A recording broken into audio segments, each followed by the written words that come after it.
Hai, halo, Assalamualaikum warahmatullahi wabarakatuh. Selamat jumpa kembali dengan Ibu Catureni yang kali ini akan memberikan materi IPS kelas 8 semester genap, yaitu tentang konflik dan integrasi sosial.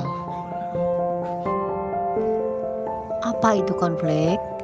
Jadi, menurut Robert M.Z. Lawang, konflik adalah perjuangan untuk memperoleh hal-hal yang langka seperti nilai, status, kekuasaan, dan sebagainya dengan tujuan tidak hanya memperoleh keuntungan tetapi juga untuk menundukkan pesaingnya.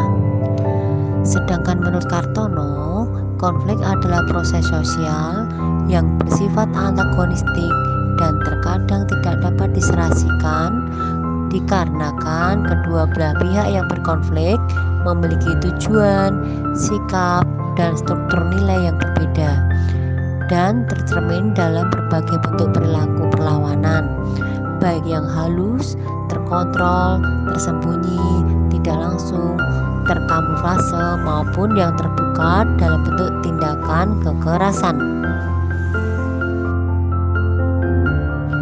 Adapun faktor-faktor penyebab adanya konflik yaitu satu, adanya perbedaan individu, kemudian yang kedua perbedaan latar belakang kebudayaan, kemudian yang ketiga perbedaan kepentingan, dan yang keempat dikarenakan perubahan nilai yang cepat. Adapun dampak konflik sosial yaitu yang pertama, meningkatkan solidaritas anggota kelompok.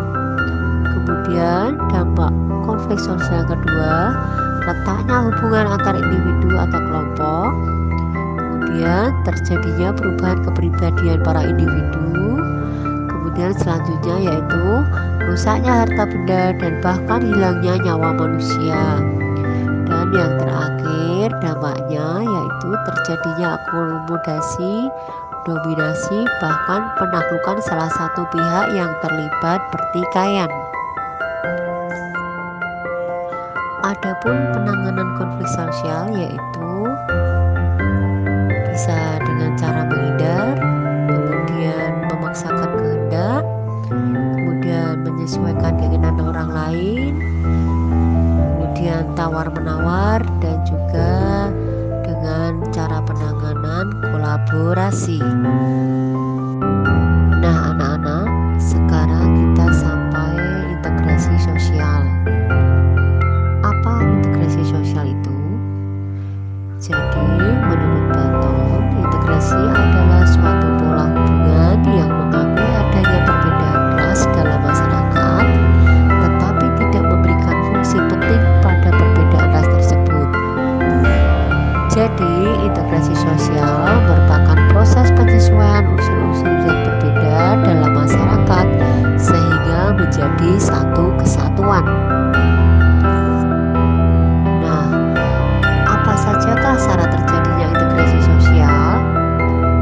Ya, adapun syaratnya yaitu yang pertama, anggota masyarakat merasa bahwa mereka berhasil saling mengisi kebutuhan mereka.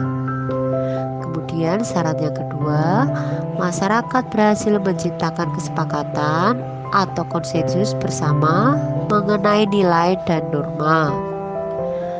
Kemudian syarat terjadinya integrasi sosial yang ketiga yaitu nilai dan norma sosial itu berlaku cukup lama dan dijalankan secara konsisten. Adapun faktor yang memengaruhi cepat atau lambatnya proses integrasi sosial yaitu yang pertama, homogenitas kelompok, kemudian yang kedua, besar kecilnya kelompok, kemudian ketiga, mobilitas geografis, dan yang keempat, efektivitas komunikasi.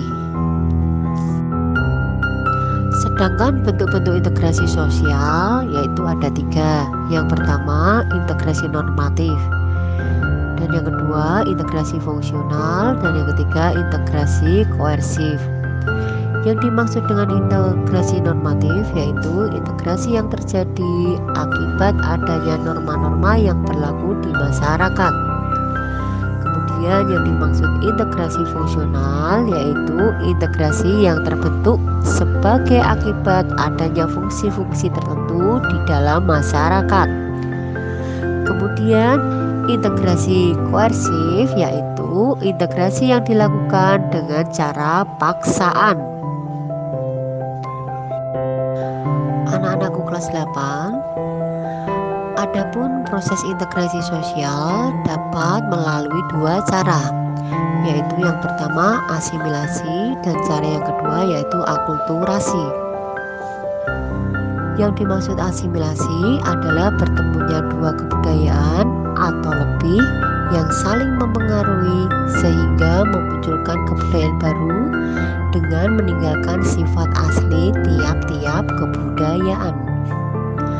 Sedangkan akulturasi yaitu proses sosial yang terjadi bila kelompok sosial dengan kebudayaan tertentu dihadapkan pada kebudayaan asing ataupun kebudayaan baru, sehingga kebudayaan asing ataupun kebudayaan baru tersebut diserap atau diterima dan diolah dalam kebudayaan sendiri tanpa meninggalkan sifat asli kebudayaan penerima. Sedangkan faktor-faktor pendorong integrasi sosial yaitu yang pertama, toleransi terhadap kebudayaan yang berbeda. Kemudian faktor yang kedua, kesempatan yang seimbang dalam bidang ekonomi. Kemudian faktor yang ketiga, sikap positif terhadap kebudayaan lain. Yang keempat, sikap terbuka dari golongan yang berkuasa. Kemudian faktor yang kelima yaitu adanya kesamaan dalam unsur-unsur kebudayaan. Kemudian faktor yang keenam yaitu perkawinan campur atau amalgamasi. Kemudian faktor yang ketujuh yaitu musuh bersama dari luar. Nah, anak-anak, itu tadi materi tentang konflik dan integrasi sosial. Sekarang silakan kerjakan tugas dan jawablah 5 pertanyaan ini. Yang pertama, konflik sosial dapat terjadi di mana saja, termasuk di dalam sebuah keluarga. Maka, upaya apa saja yang dapat kalian lakukan untuk meminimalisir konflik sosial di lingkungan keluarga tersebut? Kemudian yang kedua, Intan terlibat cekcok dengan Berlian. Percekcokan tersebut akibat saling ejek terkait perolehan nilai sumatif IPS. Akibat konflik tersebut, mereka memilih tidak bertegur sapa. Menurut kalian, bagaimana upaya penyelesaian konflik untuk merekatkan kembali hubungan antara Intan dan dengan Berlian?